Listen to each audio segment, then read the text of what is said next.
local news that matters. This is CBS 17 News. I'm Nick Sturdivant. Wake County pauses the Johnson & Johnson shot at PNC. At 11, we're digging deeper into what this means moving forward. I'm Amy Cutler. The man accused of murdering a Raleigh college student appears in court. Hear what her family has to say coming up. And I'm Mackenzie Stasko. Coming up, what a downtown Raleigh restaurant owner is doing to help customers feel a little more at ease. And now, your forecast first from the CBS 17 Storm Team. Well, the last 3 days have been the 3 warmest days of the year, but they've also been dry. As you can see behind me, that's all about to change. Good evening. Thanks for watching CBS 17. I'm Wes Hohenstein. So a little bit of light rain, nothing significant overnight, but there are better chances tomorrow. Tomorrow morning is Friday, but it's going to be a warm start as we get up to around 60 degrees early Friday. Mostly cloudy, dry through lunchtime. We're still in the 70s. Rain starts to show up later in the day. I'll take you through the whole day, hour by hour, and look into Saturday as well, coming up in less than 15 minutes. CBS 17 News, tracking coronavirus.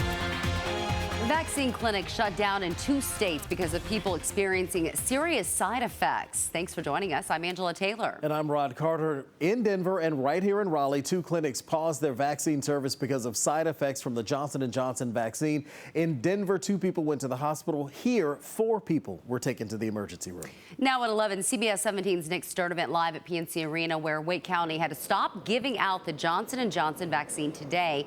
Nick, you told us earlier Wake County is working with the CDC. Do they have any idea what went wrong? Well, Angela, Rod, Wake County health officials told me they are not sure. However, tonight we got word from the CDC. They sent this. I want to read this from my phone. The CDC says it did not find any safety issues or reason for concern, and the CDC recommends continuing to administer the vaccine. Again, they are referencing the Johnson & Johnson vaccine. I spoke with Wake County minutes ago on the phone. They told me they plan to move forward with the Johnson & Johnson vaccine. Things were put on pause Thursday here at PNC Arena. Earlier this afternoon, we received notice that we had an increase of adverse reactions. Adverse reactions to the Johnson & Johnson COVID-19 vaccine. Wake County told us more than 2,300 Johnson & Johnson shots were given out Thursday at PNC. The reason why they paused everything, because they noticed the reactions to the shot during the 15-minute evaluation period. Lightness, dizziness. We had some individuals who complained of allergic reaction type symptoms as well, and a few individuals who reported feeling nauseous, and a few individuals who ended up throwing up. The county says in all, 18 people had reactions, 14 had minor reactions, and 4 people sent to the hospital, but are expected to be released from the hospital. This as a mass vaccination site in Colorado closed early on Wednesday afternoon after 11 people out of the estimated 1,700 who received Johnson & Johnson experienced adverse reactions. Lightheadedness, nausea. A couple of people had vomiting. Some people had low blood pressure or hypotension. At this point, we have no reason to believe there's anything wrong with the vaccine itself. Johnson & Johnson said in a statement in part to our sister station in Denver, when we receive reports of adverse events in individuals receiving our medicines and vaccines, we collect necessary information and carefully assess the events. We're still uncertain as to what is normal and what is not normal. And you guys, because Wake County already sent out emails, calls, and texts earlier, they will continue to pause the Johnson & Johnson vaccine tomorrow. However, they plan to bring back the Johnson & Johnson vaccine. No specified date, but they say they plan to bring it back in the near future. In Raleigh tonight, Nick Sturdivant, CBS 17 News. All right, Nick, thank you very much. Here's a look at some of the common immediate side effects for the Johnson & Johnson vaccine. According to the CDC, signs of a severe allergic reaction can include the following: difficulty breathing, swelling of your face and throat, a fast heartbeat, even a bad rash all over your body, dizziness, weakness are also symptoms. A severe allergic reaction would actually usually occur within a few minutes to 1 hour after getting a dose of the vaccine. And according to the CDC, overall, the Johnson & Johnson vaccine has the fewest reported cases of side effects. Not everyone reports side effects to the CDC, but here are the latest numbers. 106 reports of issues after the J&J vaccine, 374 reports from Moderna, and 647 reports from the Pfizer vaccine. Now, if you'd like to make a report to the CDC, we've made that easy for you to do. Just go to a link that we posted on CBS17.com. Now, we wanted to know if other providers were pausing Johnson & Johnson vaccinations. Duke Health says while it received vaccine from the same lot number as Wake County, it did not see any incidents and does not plan on pausing vaccines. UNC Health told us they did stop giving the Johnson & Johnson vaccine today after a few people reported feeling faint and lightheaded. UNC Health says it administered more than 2,000 doses of the vaccine with no serious side effects. There are 3 clinics planned for Saturday. We're working to find out if those clinics will offer the J&J vaccine. The clinics are at UNC Family Medicine at Panther Creek in Cary, UNC Family Medicine Blue Ridge Road in Raleigh, and at UNC Family Medicine at Wakefield. Of course, you do have to make an appointment first. So if you do need to sign up for a vaccine, CBS 17 is here to help.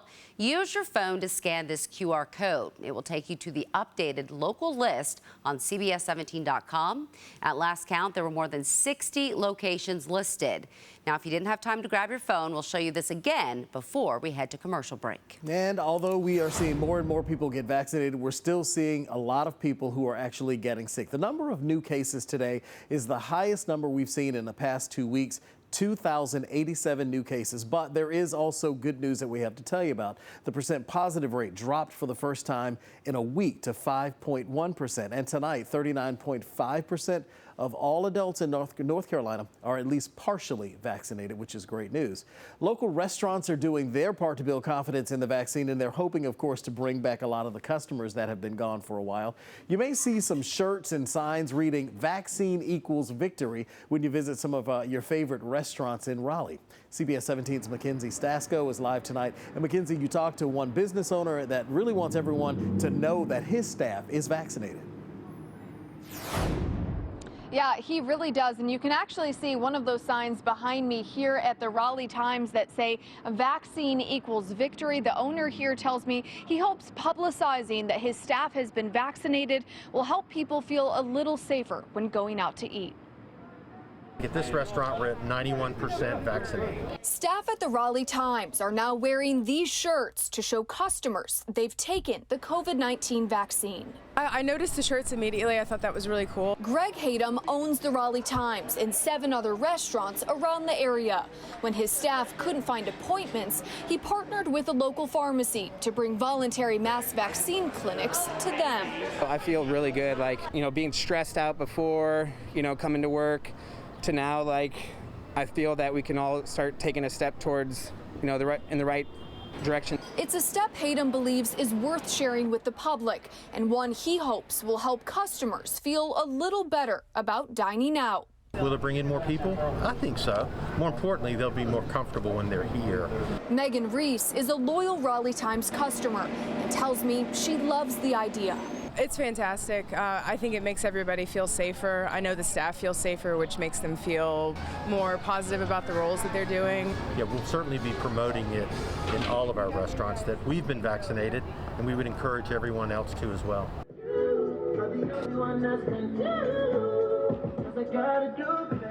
And one of the ways they'll be doing that is that when guests get their check here at the Raleigh Times, they'll get a postcard size of this poster here. It says it takes two shots, 2 weeks for immunity. Again, this is one of the ways that they'll be trying to encourage their customers here to get the vaccine. Live in Raleigh, Mackenzie Stasco, CBS 17 News. All right, good information, Mac. Thank you. We've told you students going back to in-person learning in Wake County no longer have to do temperature checks and health screenings, and that now applies to student athletes and coaches. But everyone is asked to self-check before going on campus or taking part in any extracurricular activity. Everyone on campus is required to wear a mask and practice as much social distancing as possible. More changes to Duke's in-person graduation plans. Now, graduating seniors can invite 2 people to come to graduation. The university's president made that announcement on Twitter this afternoon. In fact, guests must have tickets, and Duke will require everyone to wear face masks and follow, of course, social distancing measures. This year's commencement is going to be live streamed, though, for everyone who is not able to make it out in person. We are here for justice for Cristina, and this is going to be a long way. This is the beginning for a long process. Eric Hernandez Mendez, the man accused of killing his roommate, appeared in court for the first time this afternoon, and the parents of Cristina Matos were there to watch. CBS 17's Amy Cutler live tonight from Hillsborough Street. And Amy, you talked to the family. Cristina and Eric were friends since high school. Yeah, they were, Angela, and that's what makes this that much more difficult for her family and friends. This was someone she knew and trusted, and he's accused of murdering her. This was 20-year-old Cristina Matos. She worked 2 jobs trying to put herself through college. She was enjoying some newfound independence, moving out of her parents' home in Clayton to the Signature Apartments on Hillsborough Street. Her body would be found here Sunday in her locked bedroom. We are here for justice for Cristina. Matos' parents and friends in court as the man accused of murdering her, Eric Hernandez Mendez, appeared. Hernandez Mendez was her roommate and longtime friend. It's very hard. It's very painful. She's supposed safe. She's supposed to be the friends. Matos' parents last heard from their daughter Friday, her birthday. When she didn't show up to her own party Saturday, friends became concerned, calling police. Her parents tell me they went to her apartment Sunday and that Hernandez Mendez told them Cristina lived in one bedroom. They broke the lock to get in, only to find out it was the wrong room. I confrontation him because I tell him, why you give me the wrong, and he's coming, oh, Kelly's very mad with you. Cristina's mother referring to their third roommate, another longtime friend and fellow graduate of Clayton High School. Cristina's friends heartbroken and angry. They say Hernandez Mendez attended Tuesday's vigil. Friends and family coming together to honor Cristina. Cristina's parents call this court appearance a first step toward justice. I reached out to Raleigh police to see if they anticipate any additional charges or possible arrests in the case. They tell me their investigation is ongoing. Live in Raleigh, Amy Cutler, CBS 17 News. Amy, thank you. A former NFL player is dead, and authorities believe he killed a doctor, the doctor's wife, their 2 grandchildren, and another man before taking his own life. Philip Adams was a 7th-round draft pick in 2010. He played for a number of teams during his 5-year career, including the New York Jets. He suffered a severe ankle injury and concussions. Now, investigators found the bodies of Dr. Robert Leslie and his family inside their South Carolina home. They found Adams' body at another nearby home. Tonight, officials say they are still trying to figure out exactly why all of this happened. There's nothing about this right now that makes sense to any of us. If we can succeed in that, in answering some why questions, that will certainly relieve the minds of the families. There was a 6th victim who was working at the Leslie's home. He was also shot and remains in the hospital tonight. News at 6 o'clock. Texas authorities say that the man accused of killing 1 person and critically injuring 4 others is in custody tonight. During the search for that suspect, the Texas trooper was also seriously injured. This all, by the way, happened in Bryan, Texas. That's about 100 miles northwest of Houston. Tonight, the name of the suspect has not been released. Folks are already doing it, so we might as well get the tax dollars from it, obviously. It could make the state $50 million a year. Coming up, we're digging deeper into the possibility of North Carolina legalizing sports betting. And the last 3 days, all the 3 warmest days of the year so far, but they've also been dry. While we will be in the 80s again tomorrow, it will not be dry. I've got good rain chances the next 3 days, and I'll walk you through each of them hour by hour coming up in your forecast. And as promised, here again is that QR code to scan if you need to sign up for a vaccine appointment. At last count, we've listed more than 60 locations there. You're watching CBS 17 News, covering local news that matters.